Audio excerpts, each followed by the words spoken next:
Hello students, in last lecture we have discussed about the various fragmentation mode like alkane, alkynes, alcohol, amines, amides, acids, aldehyde, ketone, and now today we have discussed that is the last fragmentation mode of halogen compounds, or we can say the halides.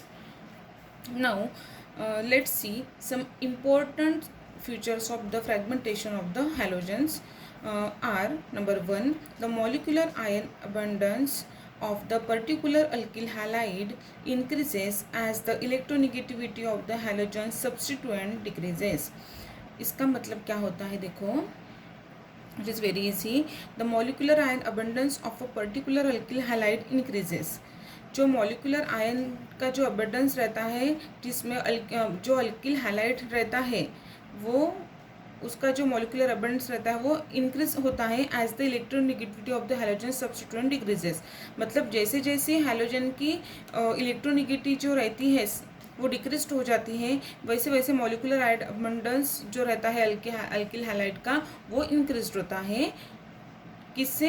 Electronegativity of the halogen decreases. Halogen की electronegativity decrease होने के कारण जो alkyl halide के जो halide रहता है उसका जो मॉलिकुलर आयन अबंडेंस वो क्या होता है? इंक्रीज होता है. Now second one, that is the relative abundance of the molecular ion decreases with increase in chain length and increase in branching. The relative abundance of the molecular ion decreases. तो जो molecular ion का relative abundance decrease होता है with increase in the chain length. जैसे जैसे chain length बढ़ती जाएंगी और ब्रांचिंग बढ़ती जाएंगी वैसे वैसे जो मॉलिकुलर आयन का जो रिलेटिव अबंडेंस रहता है वो क्या होगा? डिक्रीज होगा. मतलब यदि लार्ज चेन होंगी या ज़्यादा ब्रांचिंग रहेंगी तो उस ज़्यादा ब्रांचिंग होंगी तो रिलेटिव अबंडेंस जो रहता है मॉलिकुलर आयन का वो क्या होगा? डिक्रीज होगा. Now third one, compound containing chlorine and bromine shows characteristics isotopic. A compound containing one chlorine atom shows M+2 peak, which is 1/3 in the intensity of parent peak. देखो जैसे chlorine हाँ और bromine halogen रहते हैं उसमें जो pics रहते हैं आइसोटोपिक पिक्स रहते हैं वो कैरेक्टरिस्टिक्स रहते हैं. A compound containing one chlorine atom shows M+2 peak. एक क्लोरीन एटम M और एक दूसरा M+2 और तीसरा ऐसे अलग अलग पिक शो करते हैं. वो कैसे करेंगे हम डिटेल में देखेंगे and this is very important. ये इसके बारे में हमेशा एग्ज़ाम में क्वेश्चंस पूछते हैं और उसके क्वेश्चंस हम देखेंगे कि किस तरह से पूछते हैं और उसका फ्रैगमेंटेशन हम कैसे करते हैं. ठीक है. Now the next point, that is the monobromo compound shows M+2 peak which is one of the same intensity compared to the parent peak.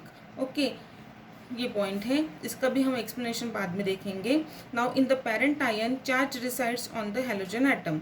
जो पेरेंट आयन रहता है उसमें चार्ज हैलोजन एटम के ऊपर रहता है. Okay. Now the important fragmentation mode is alpha cleavage with retention by the halogen containing fragment. Another mode leads to the loss of halide radicals.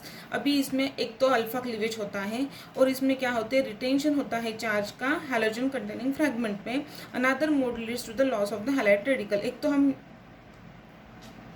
Different way से कर सकते हैं. तो इसमें जनरली अल्फा क्लीवेज होता है और हम हर एक तरीके से उसका फ्रैगमेंटेशन करके देखेंगे. मतलब हर एक साइड पे तो हमें डिफरेंट मॉलिकुलर आयन के हमें फ्रैगमेंट आयन मिलते जाएंगे. जो कैसे मिलेंगे वो देखो. जैसे ये देखो RCH2 X means halogen, any halogen. तो इसमें हमने क्या किया, यहाँ पे ये बॉन्ड यहाँ पे ट्रांसफर किया हो, क्लीवेज किए यहाँ पे.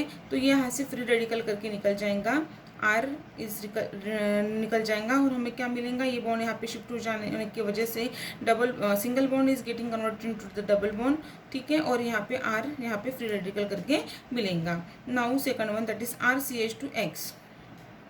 इसमें वही है, इसको इन्होंने क्या किया है? पेरेंट आयन कंसिडर किया है. लेकिन यहाँ से यदि ब्रेकेज करते हैं ठीक है, यहाँ से ब्रेकेज करेंगे तो RCH2 है कटायन मिलेगा और X मतलब हाइड्रोजन निकल जाएगा। ये this is also one of the preferential mode. यहाँ मतलब ऐसे भी हो सकता है इसका fragmentation.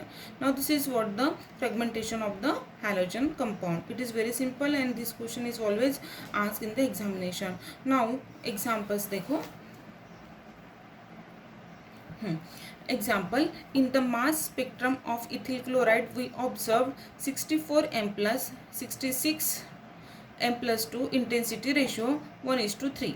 29 is the base peak and the loss of Cl radical is the preferential mode.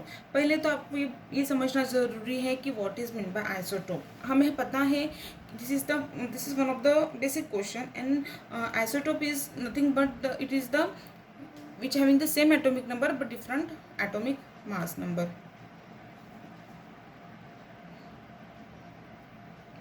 Okay now यहाँ पे क्या है देखो यहाँ पे क्या बोल रहे हैं 64 M plus 2, मतलब ये 64 क्या है, ये मॉलिक्यूलर आयन है। इसमें दो मतलब इसमें जो नंबर है इथिल क्लोराइड में, जैसे क्लोराइड में देखो ये इथिल क्लोराइड का फॉर्मूला है that is CH3 CH2 Cl। Okay तो Cl मतलब क्लोरीन हैविंग टू आइसोटोप्स रहते हैं क्लोरीन में, देखो Cl35 and Cl37। Okay now the existence of the nature of Cl35 is 75% in the nature. Okay nature में जो existence रहता है Cl35 का वो 75% में रहता है और Cl37 का जो रहता है वो रहता है 25% में। ओके एंड इसका मॉलिक्यूलर मास कितना है 35.5 gram mole inverse. Okay now this is the chlorine isotope. अभी हम एग्जांपल देखेंगे जिसमें देखो C6H6 है, ठीक है, ये C6H6 है। वैसे ही C मतलब कार्बन के दो आइसोटोप्स हैं, कार्बन 12 और कार्बन 13।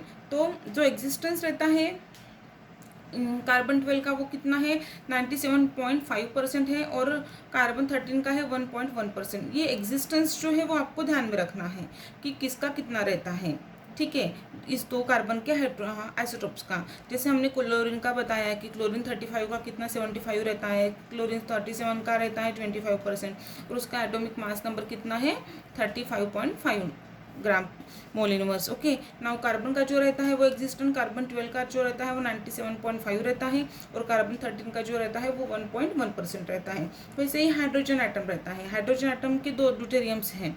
ओके एक H1 है और H2 है। तो इसमें देखो H2 का जो दिया है वो 0.015% इतना बताया है, ठीक है। यदि देखो यहाँ पे m बोले तो क्या है m 100% है और m+1 बोले तो क्या है देखो 6 इंटू 6 मतलब 6 कार्बन 6 हाइड्रोजन एटम 6 इंटू 1.1 क्या है कार्बन 13 का ये है आइसोटोप्स है सॉरी एग्जिस्टेंस है प्लस 6 इंटू ये हाइड्रोजन कितने हैं 6.0015 है। फिर इसका हम एडिशन करते हैं, देखो इसका मल्टीप्लिकेशन करने के बाद 6.6 आता है और इसका मल्टीप्लिकेशन करने के बाद कुछ तो भी वैल्यू आएंगी, वो वैल्यू और ये वैल्यू इसमें ऐड करेंगे तो हमें कितना मिलेगा 6.69। मतलब देखो जैसे यहाँ पे बताया है कि m/m+1। m मीन्स क्या है देखो m क्या था 100% था, ठीक है, ये 100% है m और m+1 कितना आया है हमारा जो आया है वो कितना आया 6.61। मतलब क्या आएगा कि 100 = 6.69। ओके और हम क्या करते हैं यदि इसका रेशो निकालना है 100 में से, देखो 100 = 6.69। इसके यदि हम रेशो निकालना है मतलब कितना परसेंट में, जैसे 75 और 25 उसका परसेंटेज निकालेंगे तो कितना आएगा 3:1 आएगा। वैसे इसका यदि हम रेशो निकालेंगे तो इसको हम किससे मल्टीप्लाई करेंगे 6.69 से हम मल्टीप्लाई करेंगे तो हमें कितना मिलेगा 15:1 मिलेगा। Now this is the ratio of C6H6। अब हम एग्जाम्पल देखेंगे उसमें आपको फिर से क्लियर हो जाएगा। देखो in the mass spectrum of ethyl bromide that is CH3 CH2 Br the peak, ये एग्जाम में पूछा है। This is very important question. This question is always asked in the examination for 4 marks और for 2 marks. Okay, so in the mass spectrum of the ethyl bromide, CH3CH2Br is the structure of the ethyl bromide. The peak at M by Z is equal to 108 and 1010 and M by Z is equal to 79 and 81 are formed in the equal intensity at the peak. M by Z is equal to 29 due to the loss of Br radical is the base peak, that is 100% abundance. अभी देखो पहले हम क्या करेंगे, ये क्या है, ethyl bromide है. इथिल ब्रोमाइड में ब्रोमीन की कितने आइसोटोप्स है, 2 आइसोटोप्स है, that is Br79 and Br81. So Br79 is the M, okay, and Br81 is equal to M+2. मतलब कैसे देखो, M है, Br क्या है, M है, Br79 और 79 में यदि हम 2 ऐड करते हैं, 2 ऐड करने के बाद 81 मतलब वो क्या हुआ, M+2.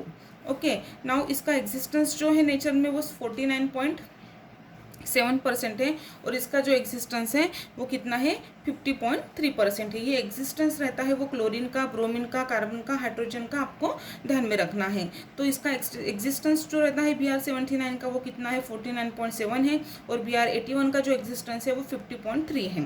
ठीक है, and this is the molecular mass. Okay, now देखो हम अभी हमें क्या करना है, यहाँ पे क्वेश्चन में क्या पूछा है, ये इथिल ब्रोमाइड लिखा है हमने, उसका यदि हम एम्बाइजेट वैल्यू निकालते हैं तो कितनी आएंगी, CH3CH2Br 79. यदि हम कौन सा आइसोटोप ले रहे हैं, 79, तो उसका 79 का मतलब Br79 CH3 देखो CH2 और Br79. ओके, तो इसकी यदि हम एम्बाइजेट वैल्यू निकालते हैं तो इसका कितना आएगा, 15, इसका आएगा 12, 13, 14 और इसका आएगा 79. मीन्स इसको ऐड करेंगे तो कितना आएगा, 108.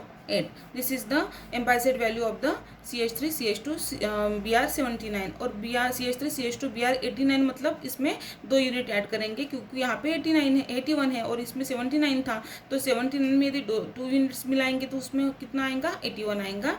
सो एम्बाइजेट इज इक्वल टू 110. तो हम किसी का भी इसका या इसका दोनों में से एक का भी फ्रेगमेंटेशन करके बता सकते हैं. तो क्वेश्चन में क्या पूछा था, यहाँ तक तो हमने सॉल्व किया कि 108 एम्बाइजेट इज 108 एंड 1010 एम्बाइजेट, ये तो हमने निकाल दिया.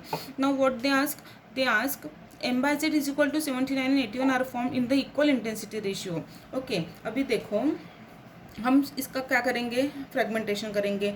इसमें से क्या करेंगे हम, CH3CH2 ये निकाल देंगे और Br फिर रेडिकल करके मिलेंगे, कटन मिलेगा, तो हमें क्या मिलेगा, M by Z is equal to 79 मिलेंगी, या M by Z is equal to कितना मिलेगा, यदि 79 कंसिडर करते हैं तो 79 मिलेंगे, या Br यदि 81 कंसिडर करेंगे तो एम्बाइजेट इज इक्वल टू 81 मिलेगा. मतलब ये भी हो गया.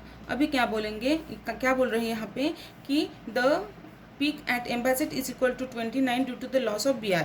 ओके, अभी ये दोनों एम्बाइजेट वैल्यू भी मिल गई हमको. नाउ यदि Br लॉस होता है, ये एम्बाइजेट वैल्यू में से Br यदि लॉस होता है तो हमें क्या मिलेगा, यहाँ से कट होगा तो फिर क्या मिलेगा, CH3CH2 मिलेगा is equal to m by z is equal to, इसकी एम्बाइजेट वैल्यू निकालेंगे तो 29 आएंगी, that is the base peak. Now this is the m by z is equal to 29 due to the loss of Br is the base peak and that is the 100% relative abundance.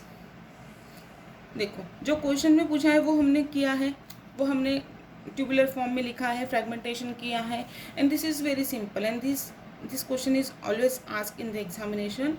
So this is the simple and easy of the isotopic peak on or we can say this is the isotopic peak, or we can say this is the fragmentation of the halogen. Thank you.